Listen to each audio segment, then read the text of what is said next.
Jadi pada pertemuan ini saya akan menceritakan, akan menyampaikan kepada Bapak sekalian, kenapa kita harus bergembira bertemu dengan bulan suci Ramadan. Yang pertama sekali Bapak sekalian, Ramadan bulan yang penuh dengan rahmat. Dalam hadis yang sahih Rasulullah sallallahu alaihi wasallam bersabda, "Idza jaa Ramadan," kalau Ramadan tiba, "Futtihat abwabul jannah," dibukalah. Futtihat di sini kalau kita perhatikan dalam ilmu sharaf ini wazan fa'ala yufa'ilu yang memberikan faedah lit takthir. Bukan sekedar dibuka pintu surga, tapi benar-benar dibuka. Berkali-kali, banyak sekali dibuka. Walam yughlaq minha babun, enggak ada satupun pintu surga yang tertutup. Dalam keseharian kita, Bapak sekalian, pintu surga itu terbuka antara azan zuhur dengan qamat bagi orang yang melakukan sholat sunnat qabliyah zuhur 4 rakaat. Datang rahmat dari Allah, Allah mengijabahkan doa kita itu di 2/3 malam atau 1/3 malam. Itu baru dibuka. Dalam 1 tahun itu bulan Sya'ban, laporan kita, amalan kita dilaporkan kepada Allah Subhanahu wa taala. Tapi bila tiba bulan suci Ramadan, tidak ada satu detik pun melainkan semuanya peluang bagi kita, amal ibadah kita diterima oleh Allah Subhanahu wa taala. Doa kita dijabahkan oleh Allah Subhanahu wa taala. Futtihat abwabul jannah, dibuka pintu-pintu surga. Walam yughlaq minha babun, enggak ada satupun pintu surga yang dikunci, yang ditutup. Wa ghulliqat abwabun nar, dan pintu-pintu neraka ditutup serapat-rapatnya. Walam yuftah minha babun, enggak ada satupun pintu neraka yang terbuka.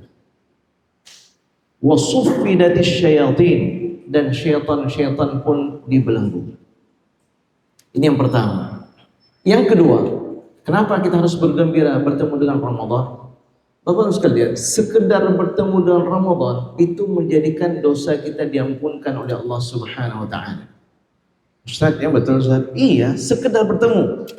Sekedar bertemu dengan bulan suci Ramadan, dosa-dosa kita diampunkan oleh Allah Subhanahu wa taala. Mana dalilnya? Rasulullah sallallahu alaihi wasallam bersabda dalam hadis yang sahih diriwayatkan oleh Imam Al-Bukhari dan Imam Muslim, "Man shoma Ramadhana imanan wa ihtisaban."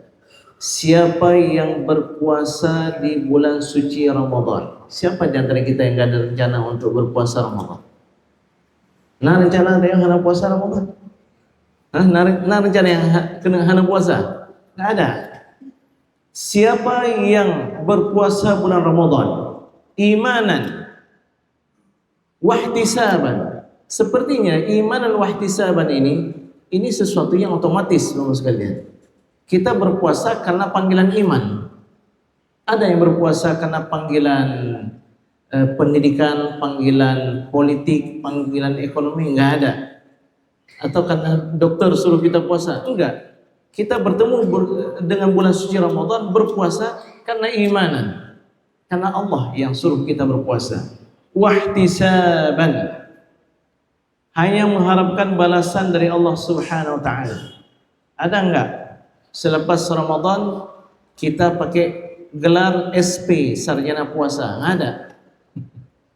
Enggak ada kan? Selepas Ramadan yang kita lakukan puasa ini memang lillahi ta'ala. Apakah ada di antara kita yang berbangga ketika malam hari bertemu saat tarawih yudum puasa orangnya? Oh hayu ya, ilong pi puasa ya, oh berarti tayo hayu. Enggak ada yang berbangga demikian. Yang kita lakukan adalah ihtisaban, hanya mengharapkan balasan dari Allah Subhanahu wa taala. Baik, jadi maksudnya apa? Siapa yang bertemu dengan Ramadan, dia berpuasa bulan Ramadan, apa faedahnya? Ghufira lahu ma taqaddam min dzambih. Diampuni dosa-dosanya yang telah berlalu. Masya Allah. Kemudian Bapak sekalian,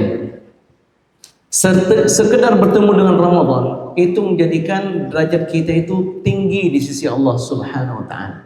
Sekedar bertemu, merumpuk malam awal Ramadan, derajat kita terangkat. Dalam hadis yang diriwayatkan oleh Imam Ahmad dari salah seorang sahabat yang bernama Talhah bin Ubaidillah. Jadi Talhah ini menceritakan bahwa pada masa Rasulullah SAW ada dua orang sahabat masuk ke dalam Islam berbarengan. Dua sahabat karib dari masa sebelum masuk dalam Islam, mereka berkumpul, bersepakat ini udah tiba kita masuk dalam Islam. Yuk kita masuk dalam Islam.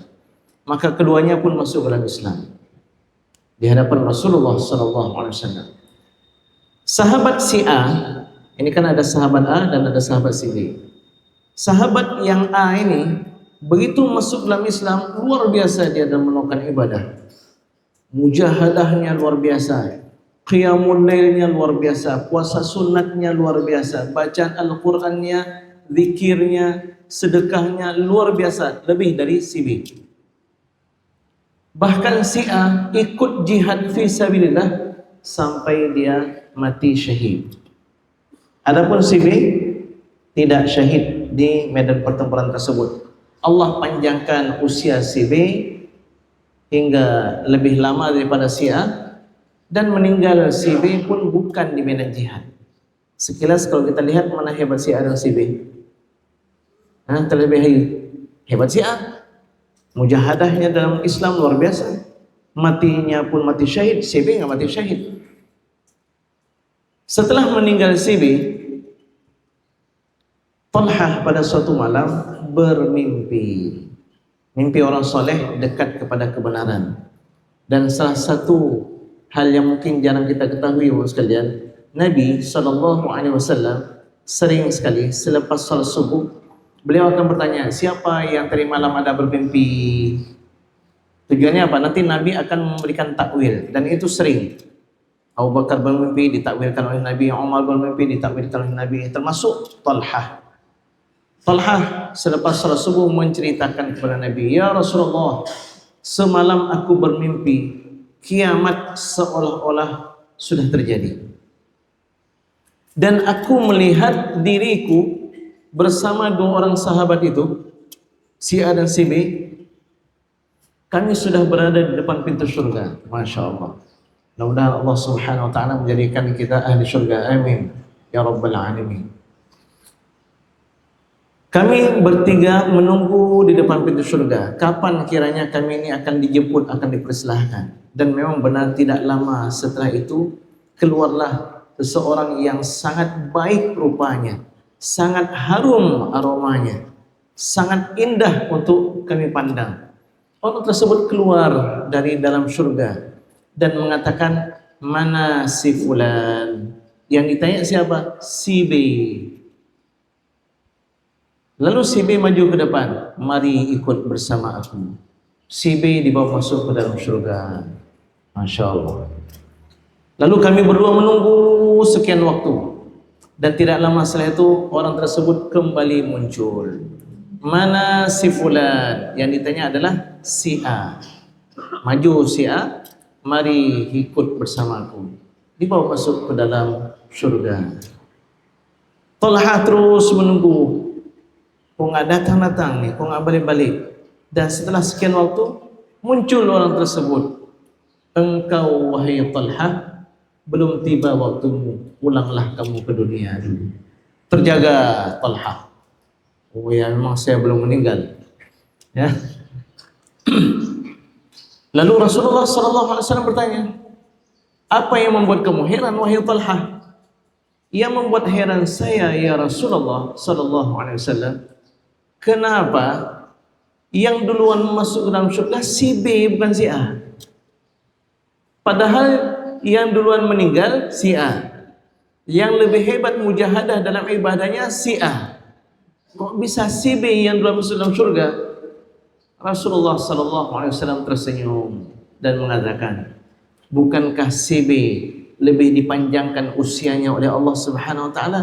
Benar ya Rasulullah. Bukankah salat dia lebih banyak? Benar ya Rasulullah. Bukankah dia bertemu dengan bulan suci Ramadan lebih banyak daripada si A?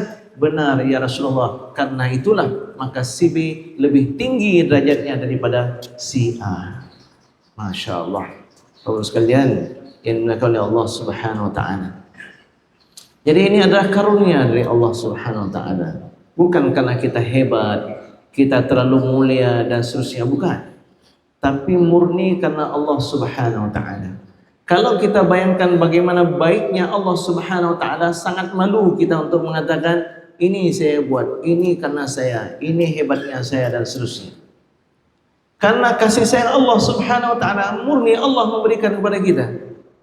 Karena Allah menginginkan kita semua ini masuk dalam surga. Allah panjangkan usia kita, Bapak sekalian. Maka ini pun menjadi sebuah perhatian bagi kita bahwa orang yang lebih berusia daripada kita itu orangnya lebih mulia daripada kita. Kita harus melihatnya demikian. Oh, Bapak ini udah 60 tahun, berarti udah 60 kali bertemu dengan Ramadan. Oh, Bapak ini sudah 70 tahun, berarti udah 70 kali bertemu dengan Ramadan. Jadi kita selalu melihat orang tua itu lebih mulia daripada kita. Dan saya pun melihat yang lebih kecil daripada saya. Ini si fulan ini lebih muda daripada saya, lebih sedikit harinya di dunia, lebih sedikit dosanya daripada saya.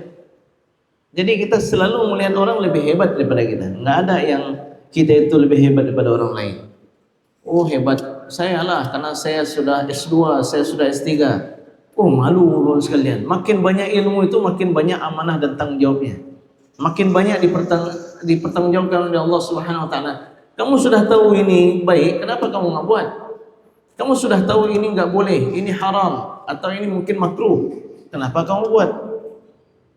Jadi tidak ada sesuatu yang bisa menjadikan kita boleh berbangga kepada Allah Subhanahu wa taala.